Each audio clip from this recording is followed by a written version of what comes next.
The blossom opened like a blade and kissed her wrist. "Choose peace," it sighed and drew a line of blood. Myra did not flinch. If the garden tasted fear, it sharpened. If it tasted anger, it multiplied. And today, men in iron coats climbed the hill to claim its harvest. "Hand steady," said Aunt Thorn, the keeper whose voice never shook. "Cut what they pay for. Smile, bow, no mistakes." The petals around them glimmered like razors in fog. Spears sprouted from stalks. Swords curled from vines. Nets of chain hung like morning cobwebs. The garden grew what nations begged for, and what children were warned never to name. Myra swallowed. The rule echoed in her head. "Never harvest what knows your name." She grazed a leaf. It curved toward her like a listening ear.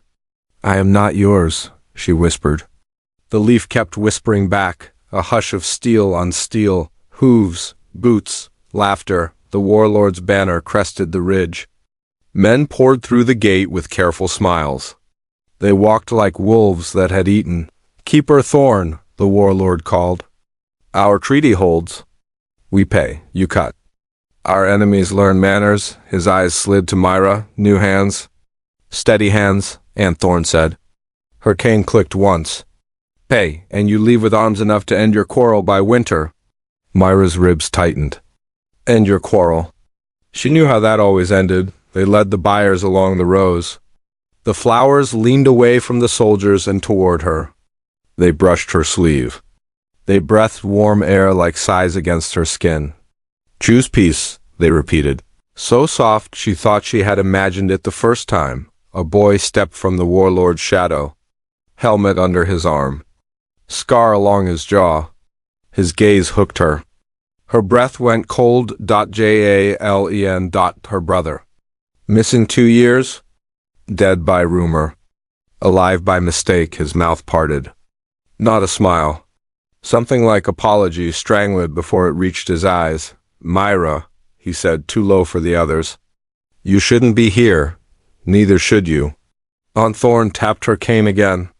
"Focus." To the buyers, today's lot grows clean, swift, no curses. No weeping blades. The men laughed.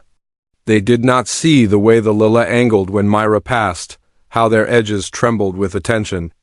They did not hear the hush that filled her head. Like rain falling in a distant room. At the row of thorned roses, Aunt Thorn nodded. "Cut." Myra lifted the bone-handled sickle. The air hummed. The roses unfurled thin petals, each gleaming like a knife's smile.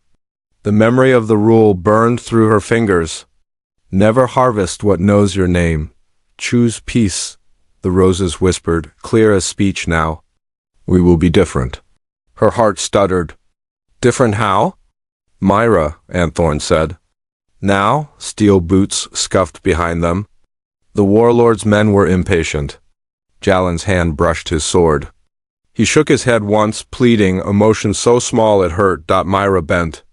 She pressed the blade under a rose's stem. Her voice cracked. She was so tired of the taste of metal in the air. "Peace," she said aloud. The garden heard. All at once, the petals around her lay flat, not as knives, but as shields. Curved leaves hardened into round plates.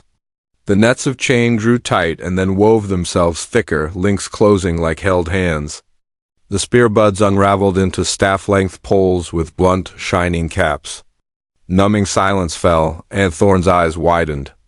It was the first time Myra had ever seen fear in them. The warlord's men surged, startled. "What trick is this?" Jalen stepped forward, face fierce with warning. "Back," Aunt Thorn hissed. "You broke the vow." "What vow?" Myra whispered. "The garden mirrors intent," Aunt Thorn said through her teeth. "War makes weapons. Peace makes less useful things." She looked at the shields, at the staffs. Despising them? Despising Myra for wanting them? "You've ruined the sale." But the roses were still speaking. "Not ruined," they breathed. "Redirected."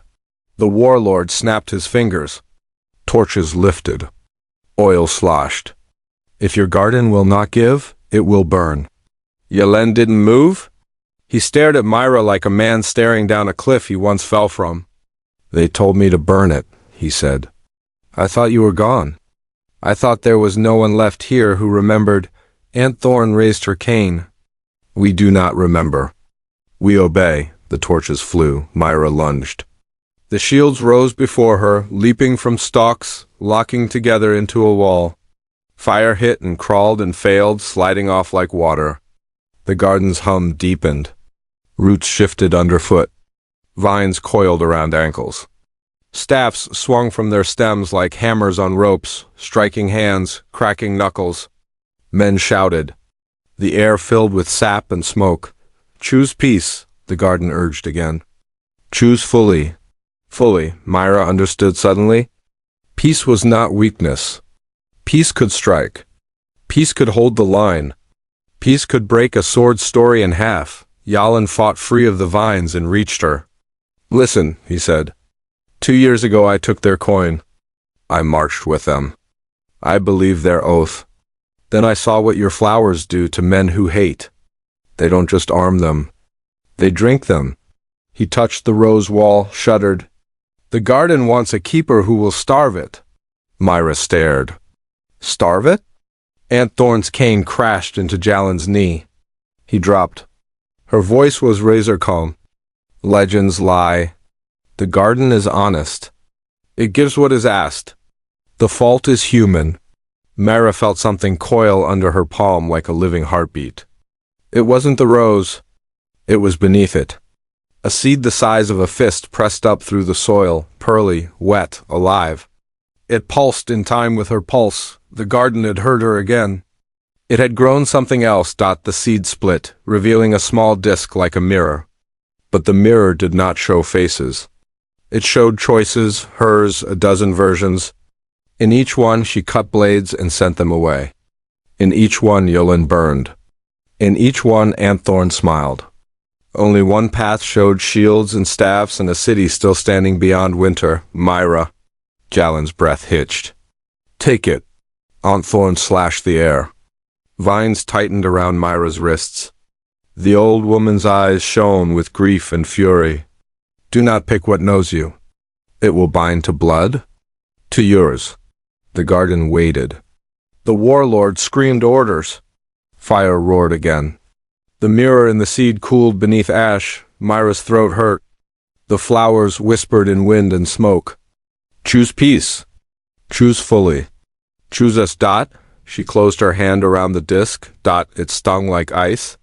Then it sang. Vines snapped free of her wrists and coiled around her forearms instead, slick and strong, knitting into bracers. Shields rose and hovered at her back, a flock ready to fly. The staff straightened and pointed at the torches. Aunt Thorn stepped back, eyes wide, face pale. Child, what have you done? Myra lifted the mirror. It showed the hill. It showed the city below. It showed a line of iron shapes waiting on the far road. More soldiers. More fire, and it showed Aunt Thorn younger, kneeling in this same soil, taking a seed that did not belong to her. Jen saw the same vision. He went still. She bound the garden long ago. Aunt Thorn lowered her cane. I kept our valley alive. By selling death? Myra said, her voice shaking. The ground answered for her. Roots erupted in a circle, drawing a boundary around Myra, Yalin, and the keeper. The warlord's men fell back, shouting. The garden's voice rose into a single, ringing note that wasn't a word and felt like one. Decide? Myra looked at the two people she loved and did not trust. One had lied by silence. One had lied by coin. Both watched her like a verdict. She set the mirror against her chest. It fused to her, cold as moonlight. The shields at her back tilted toward the city. The staffs turned toward the road. The flowers leaned in close, their edges soft as breath. Choose peace, they whispered, urgent now. But no, peace is a war of a different kind. Myra drew steady breath. She raised her hand. The garden held itself like a bows from beyond the ridge. Another voice spoke through the wind, low and wrong, like a blade scraping bone. Finally, the true keeper. A shadow moved inside the rose wall. The petals parted around a shape with her face. Hello, Myra, said the reflection that was not hers. I've been growing for you, like twists and cliffhangers? Stick around, part 2 drops next.